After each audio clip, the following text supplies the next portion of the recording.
Welcome to drboycetv.com, the home for intelligent Black people. My name is Dr. Boyce Watkins. It's so good to see everybody. I hope you're doing well. As you come in, please hit the thumbs up button, thumbs up, share, subscribe. Let's get to it. I'm going to jump into this topic today. I decided to share something that I was reading about. It was a list of 7 things millionaires do before breakfast. And these are things that I already kind of know. I'm not bragging or anything, but if you ask me, am I a millionaire? The answer is yes. I've been one for a while. I've made money for a long time, but that's not the point. I'm not a swaggy person. I'm not a person that brags about how much money I have. But if you want to know if I've made money, yes, I have. All right. So anyway, I want to welcome you and say hello. Feel free to shout out your city as you come in, and let me know what city you're from, and I'll shout you back. Also, let me know if you can hear me. Give me a yes if my audio is okay. Give me a yes if you can hear me. And also, this podcast is on Spotify. So if you want to just listen on Spotify, feel free to do that. All right. So here is the list: 7 things that millionaires do before breakfast. Number one, this is just a list that that I saw online, but it's also stuff that I added in here as well. One, wake up early. It says here, many millionaires are part of the 5 a.m. club. So waking up early gives them a head start on the rest of the world. And I think that's really important. I saw Kobe Bryant talking about waking up early and how he makes money. He gets ahead by getting up before everybody else. He said, if you wake up at 10 and I wake up at 4, then over the course of several years, I will have gotten so many extra workouts in that you never got in that I'm going to be way ahead of you. And so ultimately, Kobe Bryant talked about that, and I agreed 100%. Waking up early is a good habit to get into. Also, I think that also blocking tiny petty things out of your life, can go a long way.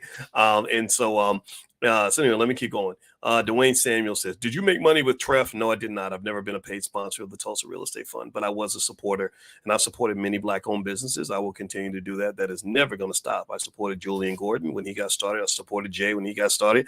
I supported about 50 people. It's about 50. All these people up in there are my kids now. They all knew about what Dr. Boyce was doing back 10 years ago. So I'm supporting them. So when the kids are fighting, I just sit back and say, well, at least we got something to fight over now. All right, so let's see. El Hodge, what's going on, El Hodge? How are you? Let's see. Someone says, brother, how long did it take you? That's another great point. You asked that question about how long it takes to become wealthy or successful financially. Every young person should really listen to this. Social media screws your head up a little bit because it gives you the impression that you're supposed to have all this stuff by the time you're 30. And that I saw a guy who was 28 and he said, if you don't have a Lambo by the time you're 30, you're doing something wrong. And I thought that was the most terrible thing to say. I literally didn't make any money till I think I was 31. I got my first job as a professor and I was making $115,000 a year. So at that point I was 6 figures. I didn't hit quote unquote millionaire status probably till I was about 42, 43. So I really think anybody who makes that money fast money is typically bad money. So just keep that in mind. Fast money is not typically good money. Brian Tuckerson says, Boyce, you're getting absolutely roasted online right now.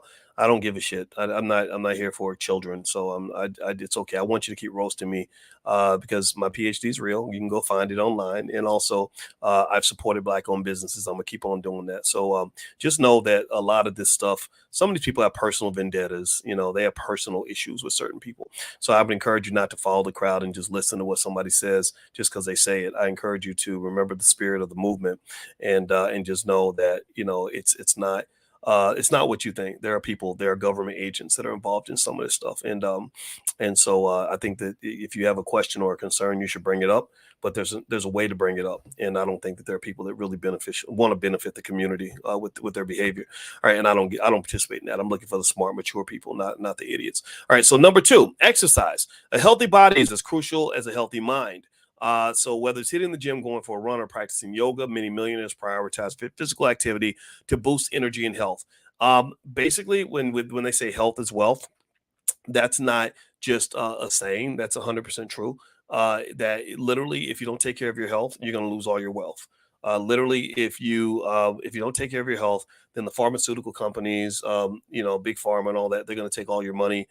So it's selling you pills and stuff like that. So just be careful about that. All right, so let's see here. Next question. Let's see here. All right, give me 1 second here. All right, so the next question here is meditate or practice mindfulness. That's the third thing millionaires do. Being mindful is really important for anybody that wants to be successful. To be successful, you have to be able to focus. If you look around, for example, if you look on the internet, you see a lot of crazy energy just being wasted on chaos and fighting and everything else. I use the internet, but I don't let the internet use me. And I try to stay mindful toward my purpose. And my purpose every day is to be the best man I can be for my family, to do something beneficial for my community, and to be the best scholar I can be. And that mindfulness is really important because the world is designed to distract you. There's a lot that happens out here, a lot of stuff. Think about this. Every time, in fact, I would say to you, if you have like five things that are important to you, pick your top five things and just promise yourself that if this conversation that I'm having or this time that you're using does not pour into one of those five things, I ain't got time to do it. Literally, that's what I do. I have five or six things on my list of priorities. And if you're not pouring into one of those five or six things, you might get 2 minutes with me and that's it, because I got to get back to pouring into the things that are going to benefit me. Right. So, if you want to know how quote unquote millionaires think, and I am, and again, I don't brag about being a millionaire, but I mean, I'm a finance professor. So obviously I know something about money. I can just tell you that one difference is that maybe it's because I'm a grown ass man now too, but one difference is that I don't really spend a lot of time on petty. I might help educate you out of the petty, but if you're determined to stay in the petty, then I'm gonna leave you in the petty, and I'll just, it might mean blocking you, it might mean sending you away, because I'm not gonna beg you to listen to this. I'm not gonna beg you to believe me. I don't beg you to, um, you know, I believe what I know, and I know that I learned it over 30 years of teaching college students. So if you don't believe me, I'm not going to fight you. I don't fight with niggatry. I'm not a fan of any of that. I think that that's one of the biggest wealth destroyers in the community. And it's just, and if you don't believe me, just look around, look at the community, look at all the people that are struggling, and the white man's got his foot on your neck because he keeps you divided and distracted.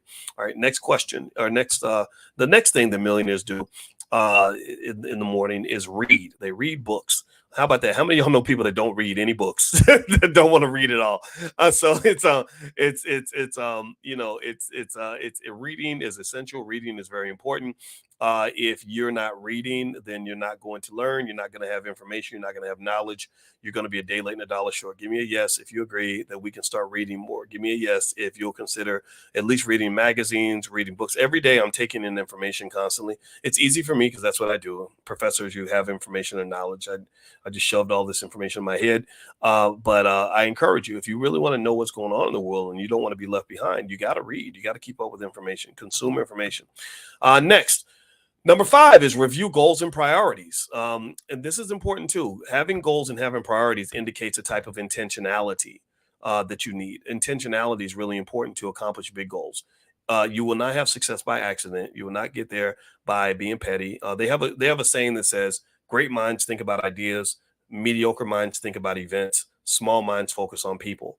So if you have that person you're jealous of, or that person that you want to get revenge on, or that person that you're hating on, or that person that you're mad at, or that person that you're talking about constantly, you're not going to get anywhere. You're going to be so focused on talking about that person that you're not going to be able to focus on the idea of success. Right? People that want to be successful, they tend to operate at a higher frequency. They're not interested in gossip and silliness and pettiness. They might engage for a little while, but then they get back to the business of doing what they were doing. Right? That's a life philosophy. When Michael Jordan was trying to become an NBA champion, people got mad because he wouldn't go to the parties. He wasn't chasing, he had women, but he wasn't out chasing women if it meant that it was going to affect him in basketball. He wasn't out. He knew he was the man in Chicago, but he wasn't out getting caught up in stuff. He would be on the basketball court and he would tell people that if you want to talk to me, meet me on the court because I'm winning a championship. That's my top priority, period. So what is your top priority? What championships are you trying to win? So you got to elevate. You have to have intentionality. Greatness does not happen by accident.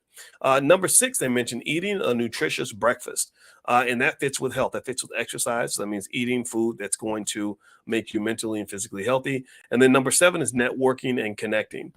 Relationships are a really important part of success. It's very easy to get things done if you have the right relationships. It's very hard to get things done if you don't have the right relationships. So you want to think about the relationships you have. You want to think about the friends you keep, the company that you have in your space.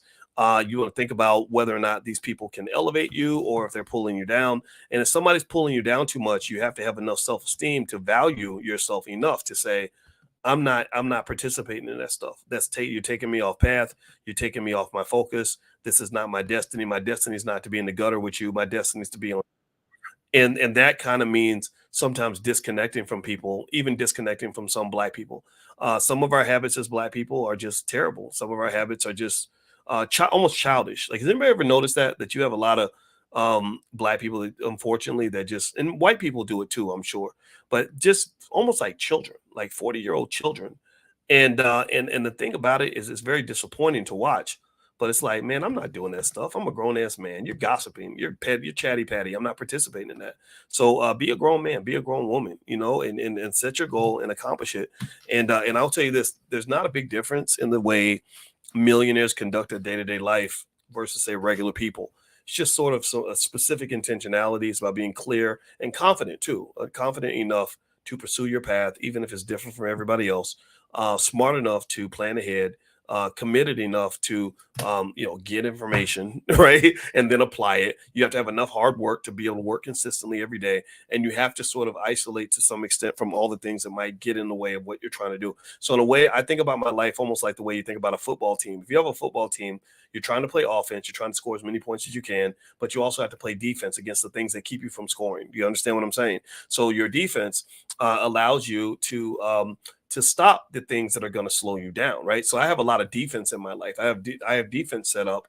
The defense might be turning off my phone. The defense means turn it off. I don't have any noise that comes out of my phone, like none of the like bells and dings and buzzes and all that distract you. No, my defense is that I don't respond to email hardly at all. I don't answer the phone hardly at all. My phone does not have hardly any notifications unless it's notifying me of something that's going to improve in an area that matters to me, right? So I have a few things that matter to me. One, I want to run my business effectively. So anything that gives me knowledge that helps me become a better business owner, I listen to that. Two, I'm becoming an airplane pilot, so I allow notifications from websites that will give me information on how to become an airplane pilot, and that's kind of it. That's really it. I get online and I'll chat a little bit, but it's really to kind of just sort of be in there in certain conversations or to share knowledge. But I don't really, I notice how much money people like Zuckerberg make from all the going back and forth and fighting and stuff people do online. That's all designed. They design that. They create that. So you'll be exhausted working your butt off, and Zuckerberg's collecting all his money. So just be thoughtful about that, about how you conduct yourself. Now, somebody says, I think someone asked, what was number three? Okay, so I'm gonna read the list to you. 7 things millionaires do before breakfast. 1, wake up early. 2, exercise. 3, meditate or practice mindfulness. 4, read. You got to read books and articles. 5, review goals and priorities. You got to be intentional. Intentionality. What are your goals? You're looking at your goals every day, writing them down, writing little checklists that you check off all day. 6, eat a nutritious breakfast. 7, network or connect. Networking is really important. I just talked to Dr. George C. Frazier, and he's a networking guru, so he's a brilliant guy. All right. So Cornish says, I've been here 3 minutes and I feel empowered. Good for you. I'm very happy to hear that. I took the time to do this because I wanted to help somebody with this. I mean, I had the information in front of me, but I was like, this would be a pretty good conversation to have. And I think also having the courage to be different is very important, especially if you're Black, because I don't like our culture sometimes. I just don't. I like some of our culture, but I don't know about y'all, but some of that culture is crazy. Some of it's like, what the fuck is this? Like, I look at some of this stuff that we're trained to think is normal, and I'm like, this is not normal behavior. I have like three, do you know I have 3 friends in the last 2 weeks whose children have gone to rehab for like fentanyl? Do y'all know that? Like literally 3, I'm talking about 21 years old, got their whole life in front of them. Like all this, opportunity to do all these great things. All that's pretty much shot because you're a drug addict at 21, 22 years old. Not to say you can't do it. You can't. People come back from drugs. Both of my fathers were addicted to drugs, my biological father and my stepfather. But coming back is hard. It's really my biological father never came back, really. He kind of came back, but not really. So I just think, I don't like it. I just don't like it. It's not, I'm gonna tell you this. I know what excellence looks like. This ain't it. This ain't some of what we see. That ain't it. It ain't it. You know, and the thing is that people aren't going to really hear you if you say that. You got to find people that get it, right? You got to find people around you who will understand. The people that don't get it, I don't even think you have to talk to them. Like, I don't think you have to explain it. Like, you tell them one time and hope that they listen, and then when they don't listen, you got to focus because those people will poison you. They will make you think that abnormal is normal. They'll make you think that mediocrity is excellence or that losing is winning, right? So I think that's really important. And let's see. James the God Brown says our culture tends to be scammy. Not everybody's scammy, but there is scammy culture out there for sure. Dave Fan says there was a drive-by in my neighborhood recently. Black children die. Hardly no one bats an eye. Barely in the news. Very sad. Yeah, like that's another thing that I don't know if y'all think. Do y'all think this is weird that black children could just be murdered like every day and nobody says anything? But then when they put George Floyd's killing on TV, we're all crying for that. Like, do you understand? Like, do you just basically get all your cues from white people? I'm not saying George Floyd's murder wasn't sad. Sure, of course, but he is a grown man too. Like, I'm not gonna cry for a grown man fast and I'll cry for a 4-year old. Like I just don't understand that. That's weird to me. That's like mass hypnosis, and I just think that it's man, I'm telling you, don't be a sheep. Don't be because sheep get slaughtered. Thanks for coming to Milwaukee last week. You have given me info I needed. Seeing you inspired me to get back on my shit. I was getting weighed down for a minute. Good for you, man. I'm very happy to hear that, brother. God bless you. I hope that you keep on going. Find something that's going to keep you motivated. It's very, very hard to stay on your shit all the time. I have to fight through it. Like every day, I got to focus. I got to find my reason for staying on it. And the best thing that ever happened to me was going through absolute complete hell when I was like in graduate school, because I failed so much. It was so hard. It was so difficult. It's the hardest thing I ever did. And it wasn't like a matter of like a few days or a few weeks. It was years. It was years of struggle, sitting in front of math problems I could not solve, trying to figure out things that I could not figure out. And and sitting next to like some super smart people that were studying like 8, 9, 10 hours a day. So I really got pushed to a level of excellence that wasn't in my family. I'd never seen that before. I never seen somebody study 10 hours a day, every day, 7 days a week. That was foreign. But what it did was it gave me like a really tough resilience. It was like being an intellectual version of a Navy SEAL. Like, you're just ready. You're like ready to fight, ready to keep working. So get your toughness and stay focused, commit to something, believe in it, and then practice finding some way to make sure you don't let anybody talk you off of that. All right, so let's see here. Letitia says also missing children. Yeah, we have a lot of kids out here missing. Black girls go missing every day. Nobody cares. Let's see here. Iceman says, "Are you going to invest more money into the Tulsa real estate fund?" Probably not. I don't plan on it. I think that there are questions that have to be answered with Treff, but I don't like answering questions when you make assumptions about it, right? So I think that if you look at the documents and you see that a lot of money was spent, spending a lot of money doesn't automatically imply criminality. That doesn't automatically mean that you stole the money. It might mean that you overspent. So what I've been telling people to do is, number one, I don't know everything about the Tulsa Real Estate Fund. I've support dozens of Black business owners. The reason I know Julian Gordon and Jay Morrison's because I've helped both of them. I've helped dozens of Black business owners. But if you want to know about the fund, I encourage you to go to their website. Also, I encourage you to look up the story of Adam Newman at what was it at WeWork. Adam Newman at WeWork. Basically, he didn't take a tiny amount of money, like a couple of million. He actually got billions of dollars. He spent billions of dollars, and some of the things that Newman did. Let me see. I think I found a list of some of the things that he was accused of doing. Let me see if I can find it here. Adam Newman. Let me see. Hold on. Let me see if I can find it here. Um,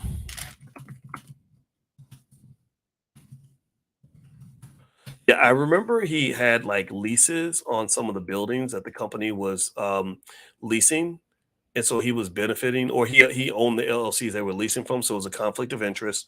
He did a lot of extravagant spending. He bought a 60 million private jet. Some described his leadership styles erratic and unpredictable. There were concerns about their corporate governance, meaning that he had a lot of control over the board, and there were a few other things, and it ended up costing the company about $10 billion with a B. So what they did with Adam Newman was they removed him as CEO, and ended up they paid him a couple $1 billion to go away, and so I think that maybe at worst you could have a scenario where there's an issue with Jay as the CEO, but I think that to say he's a criminal, I think that I'd like to see like proof of that but I'm not a lawyer, right? And the SEC is a separate entity. So I think, like, so for example, if somebody says, well, he bought a house with company money, there are companies that do that. They buy property and houses for their employees. Now, is it ethical? Is it the best way to do business? Is it a business that you should invest in? I'd leave that up to you. But I think to just automatically assume something's illegal because somebody who doesn't know much about business said that, or doesn't know the business said that, I think is a, stretch, right?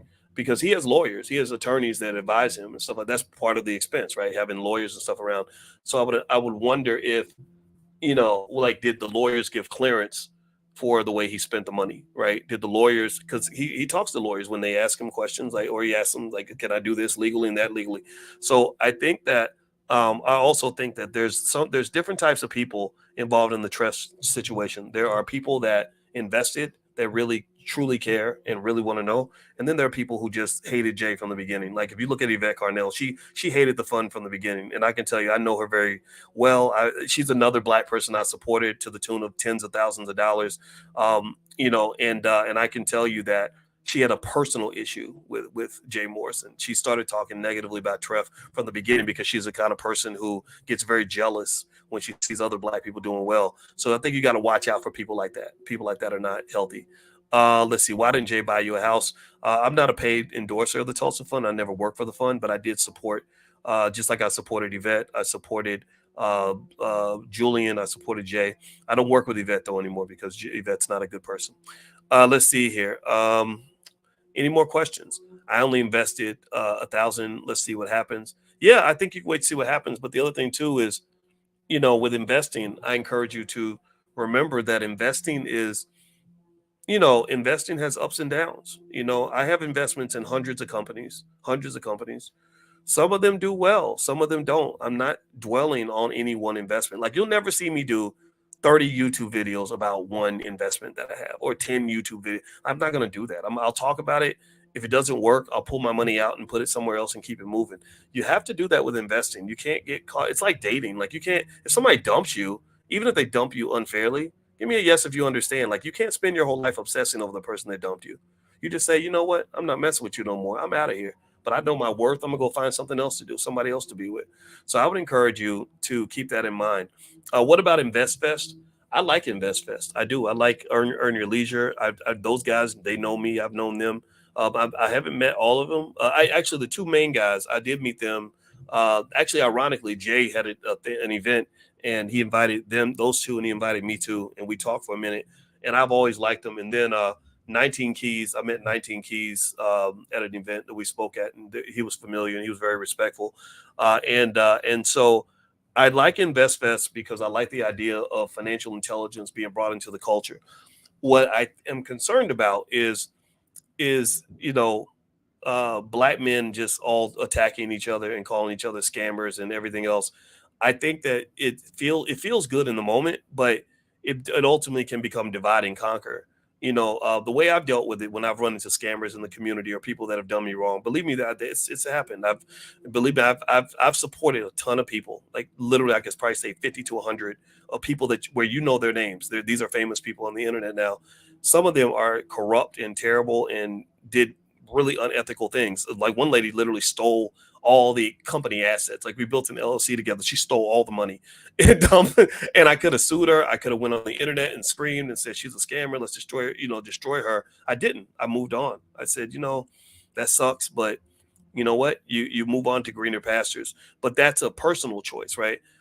You don't have to respond the same way I responded, but I tend to like peace, and I tend to try to see if the good can outweigh the bad. And so what I thought about was I said, if I spend the next 5 years chasing after this lady over the $80,000 or whatever I think she got from me, I'm going to miss all the opportunities and all the blessings that will lie in front of me if I just keep doing what I'm doing.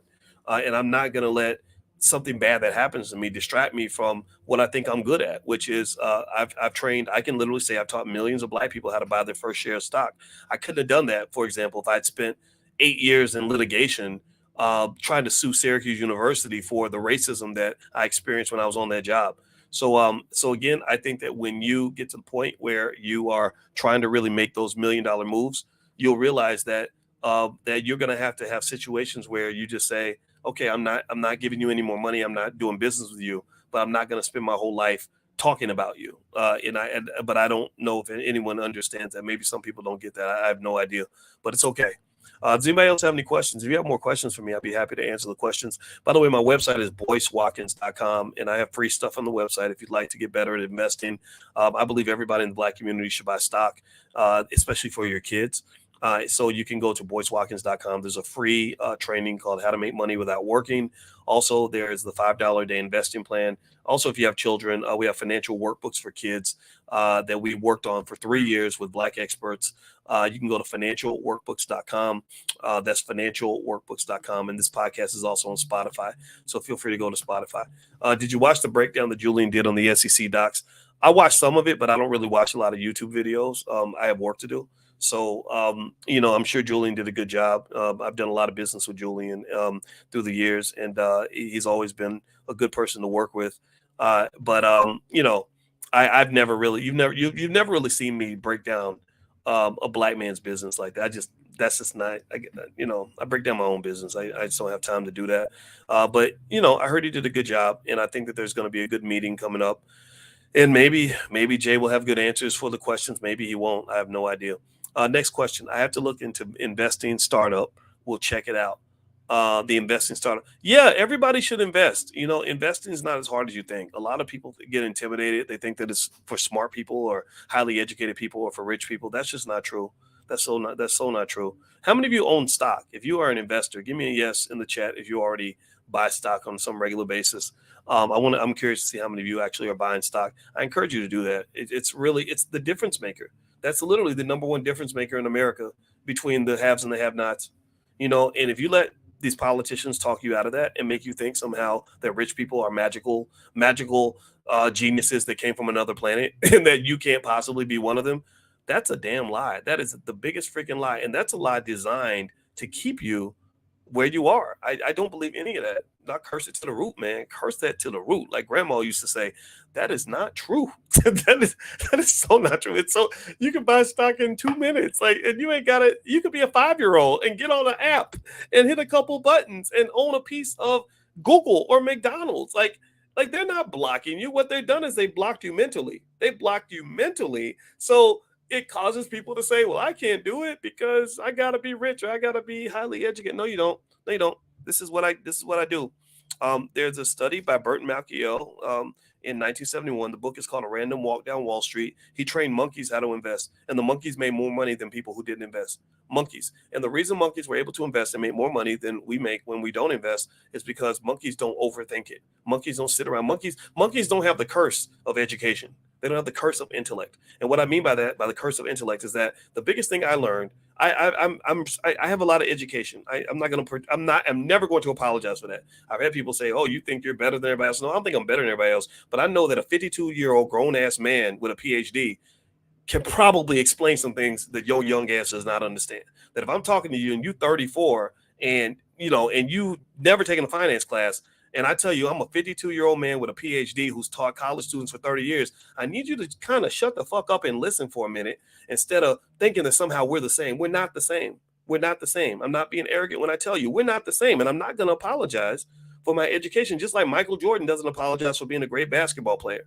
He can teach you how to play basketball. Stop. Just sit down and shut up and listen. So the point what I'm saying to you is that so much of the stuff that we are taught and trained and led to believe about economics and wealth is absolutely untrue. It is false. It is problematic. And I can just tell you that if you do some very basic things in your life and with your family, it will change everything. It will take you to another level. It will literally open doors where you're like, oh my God, I didn't know this was possible. And that's just because they work intentionally to keep it confusing and to make it seem hard. They do everything they can to make you believe that where you are is where you're supposed to be, and that's where you're always going to be at. I don't believe that. I know that isn't true because all the data confirms that. So again, I go back to the monkeys. The monkeys are gifted. The reason the monkeys were able to invest and make more money than humans is because the monkeys were not cursed with intellect, not cursed with education. They weren't cursed to believe. They understand more than what they think. The thing about education is that it can trick you into thinking you know more than you actually do. So I have so much education that I got to the point where my education actually taught me how little I know, how little I know. So when I get into a room and I'm having a conversation, I never want to be the smartest person in the room. I never pretend to be the smartest person in the room. My team and I, we got together. We're hiring someone right now for our customer service. When the person came in for the interview, I sat there for a minute. I said hi to them and I dipped out and I said, I'll be listening in because my opinion doesn't matter. I want to hear from what my team thinks. I want to know what my team thinks about you. This is an important thing. It's a little tip for those of you that run businesses. The words that the most important words a CEO can use most of the time are, what do you think? What do you think? What do you think? What do you think? Because I know that the opinions of 5 of my team members added up, that all their brain power added up is going to exceed my brain power. They're going to see blind spots that I don't see. So I'm not going to walk in and say, well, I'm Dr. Boyce Watkins and I have all this education, so what I think matters more than what anybody else thinks in this room. No, I'm going to say, what does everybody else think? And then I compile that information and then I throw in my 2 cents and then we make a decision together. Right? I encourage you, don't overthink it. Don't think that we're smarter than we are. No, monkeys can do this. So go get your ass up, invest for your kids.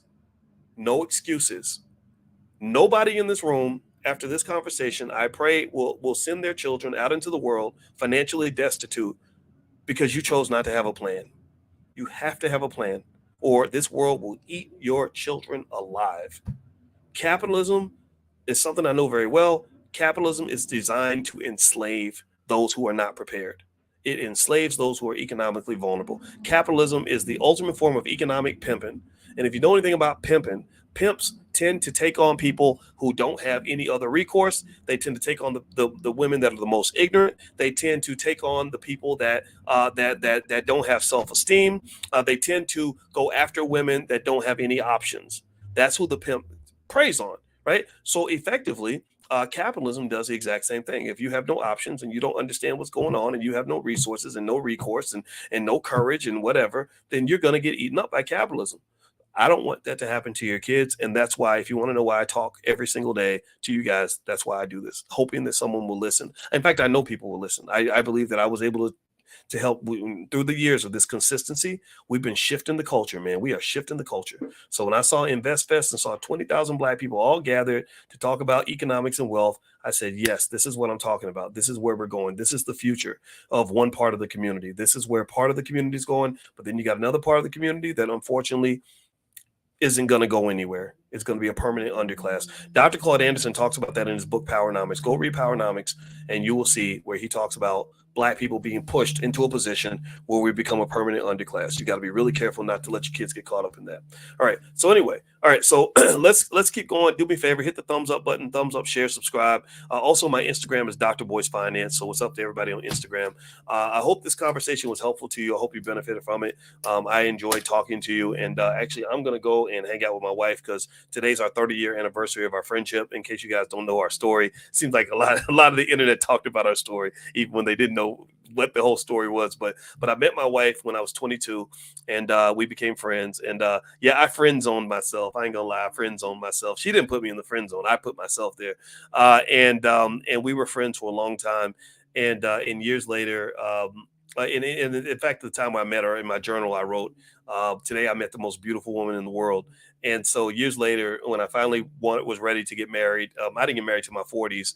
I let her know how I felt, and she was kind of like, "Well, why didn't you ever tell me? Why didn't you ever ask me out?" I was like, "I don't know." I was a little intimidated. I'm not gonna lie, because I thought she was so beautiful, and and honestly, I saw all these basketball players and all these other guys who were 6'8" trying to hit on her. I was like, I don't know if I can compete with that, because I was kind of a nerd, nerd in the sense that like I was into my books and stuff, but I didn't know. So I didn't know that was my secret weapon. If I'd known then what I know now, things would have been different. But she actually likes the smart guy, and I didn't know that. So shout out to the women who choose the smart guy, because I thought all the women wanted the thugs and the jocks. But anyway, so years later, we are going to go to the place where we met 30 years ago and started our friendship, and we've been on this journey together, and it's been an honor, and I love her, and I'm very happy to do this. So that's what we're going to do this weekend.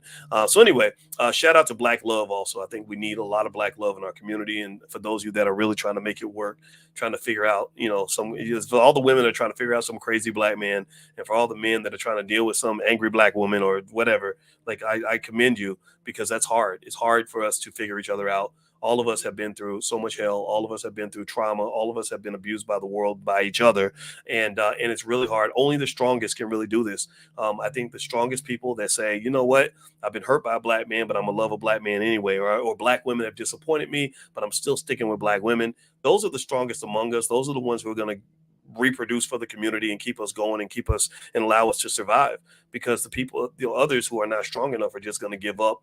And I'm not a quitter, so I ain't giving up on black women. If my wife ever dumped me, guess what, you know what, I would just find another black woman, period. That's where I'm at. That's where I get off the damn bus, because ain't nobody better and more important in our lives than a black woman, because we came through the womb of a black woman. So that's my 2 cents. That's where I stand. That's what I believe, and I'm not changing that. All right. So have a good day, everybody. God bless you. And just a reminder, my book is called The 10 Commandments of Black Economic Power. Feel free to go to drboycebooks.com. You can get a copy. Also, I'll be in Los Angeles next week, in the 8th and 9th. So if you want to fly into LA, feel free to go to boycewatkins.com. There's information about Los Angeles, as well as a lot of free stuff you guys can take a look at.